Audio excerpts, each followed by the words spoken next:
Hi, everyone. I wanted to talk a bit about this latest scandal with Colleen Ballinger and my thoughts on the whole matter. Obviously, we don't know the complete truth, so my take is more about what parents should take away from this going forward, not about whether this particular scenario is true or not true. If you aren't familiar, Colleen Ballinger, known on YouTube as Miranda Sings, has been accused of grooming minors, specifically accused of inappropriate conversations in private messaging channels, as well as some inappropriate behavior with a minor in a live show. If you want to know more about the specific accusations, there's plenty more you can Google. I'm not going to give you every nitty-gritty detail. Now, before all this, the Miranda Sings channel was on my list to review, and I probably would have said that it was okay for those young teenagers who are now making these allegations. And I still think the videos themselves are not wildly inappropriate. So what I wanted to talk about is that you really need to have an awareness of how things can go wrong once you start opening up the internet to your kids.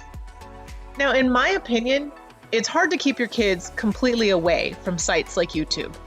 Once they get older into those teen and tween years, the nursery rhymes on YouTube Kids just won't cut it. Now, completely banning YouTube is an option for some people, but it's so prevalent, it's basically like TV was when we were kids. So that's really one of the reasons I have this channel in the first place, to try to help you navigate this and make these choices on what content is okay when there's so much to choose from and so little information about the quality of the programming. But unlike TV from our childhood, these YouTubers aren't vetted in any real way, and they aren't hiding behind big network corporations. You, or more likely your kid, can comment to these YouTubers just like you can comment here, and once a conversation starts, they can easily transition that conversation to a more private area on any number of channels, be it Twitter or Instagram or whatever. To your kid, they're now talking to a celebrity. They'll be excited and in awe and probably more willing to share things that they otherwise wouldn't. But in reality, this YouTuber could be anyone. They're really just any other stranger your kid has found on the internet.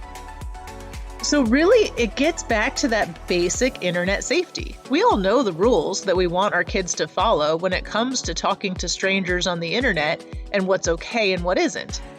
We know it, but sometimes we need something like this to get a reminder. I think it's easy for your kid to block a DM from some creepy stranger, but it's a lot harder when that message comes from one of their internet heroes. So anyway, that's really all I wanted to say. Maybe have a chat with your kids and talk about these allegations. Talk about how they really don't know these YouTubers and they need to remember how to stay safe on the internet. Because it could happen to anyone. Whether or not these specific allegations are true, this is something that is a risk that all the parents need to be aware of. It's a brave new world out here with all this YouTube and other social stuff, and we're just doing the best we can. So that's my take. Thanks so much for watching all my videos, and don't forget to subscribe to see more reviews of what channels, games, shows, and more are okay for your kids. See you next time.